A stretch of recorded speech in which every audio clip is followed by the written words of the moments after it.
One summer evening, under the bright glow of a full moon, Ben, Murray and I wandered deep into the jungle near the lake. Murray spotted a cluster of strange red fruits hanging from a twisted vine, shimmering faintly in the moonlight. Curious and adventurous, we each took a bite. The fruit was sweet, but unlike any flavor we had ever tasted, rich, almost otherworldly. Almost immediately, a strange unease settled over us. The forest seemed to grow quieter, and even Ben's dog, Max, who was usually full of energy and loyalty, barked sharply at us and then backed away, refusing to come near. It was as if an invisible force warned him to stay away. That night, vivid dreams swept over us. In our sleep, we found ourselves standing at the edge of a shimmering veil, a thin curtain between our world and a hidden realm. Beyond it lay a magical landscape with glowing trees whose leaves shimmered like liquid silver, rivers that sang ancient songs, and creatures flickering in and out of sight like spirits. A gentle voice whispered secrets of the red fruit. How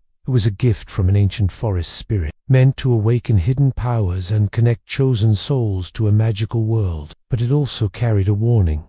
Those who ate it would be changed forever, touched by a power that could both protect and endanger. When we woke, the forest outside seemed different, alive with quiet energy, and our shadows on the walls flickered like ghostly figures. We soon discovered that the red fruit had opened a door, linking us to something beyond the ordinary world. Back at school, David and his gang continued to bully Murray relentlessly. But now, whenever they tried to hurt her, our shadows on the hallway walls stretched and morphed into terrifying shapes behind them. David and his friends swore they saw ghostly figures lurking just out of reach, whispering warnings only they could hear. The fear in their eyes was real, even if the ghosts were only our shadows. Beyond the shadows, our newfound powers helped us protect Murray. I could summon sudden gusts of wind that knocked David off balance. Murray's voice echoed unnaturally loud, making his ears ring, and Ben's strength grew so that with a mere glare, he could freeze David's movements momentarily. These powers weren't ghosts,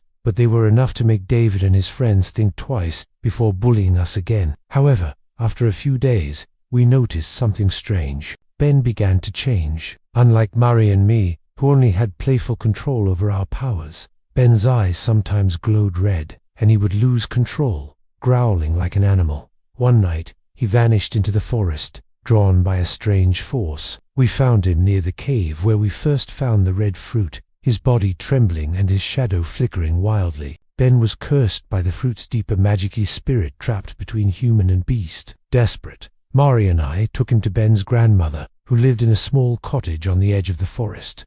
She listened carefully as we told her everything. With a grave expression, she explained that the red fruit's gift was also a curse, and Ben's soul was caught in a dangerous balance. She brewed a powerful medicine from ancient herbs and performed a ritual under the full moon's light. Holding Ben's hands, we chanted softly alongside her. Slowly, Ben's wildness faded, his eyes returned to normal, and the shadows around him calmed. The curse was lifted, but the experience taught us to respect the power we had been given. Back at school, David and his friends never bullied Mary again. They had learned their lesson not from ghosts, but from the very real power of courage and friendship. One evening, as we walked near the jungle's edge, we saw a group of younger kids picking and eating the same red fruit. But unlike our story, no strange shadows or powers followed them. We wondered if the fruit's magic was changing, or if our experience was unique. The mystery of the red fruit remained, a secret whispered only by the moonlit jungle.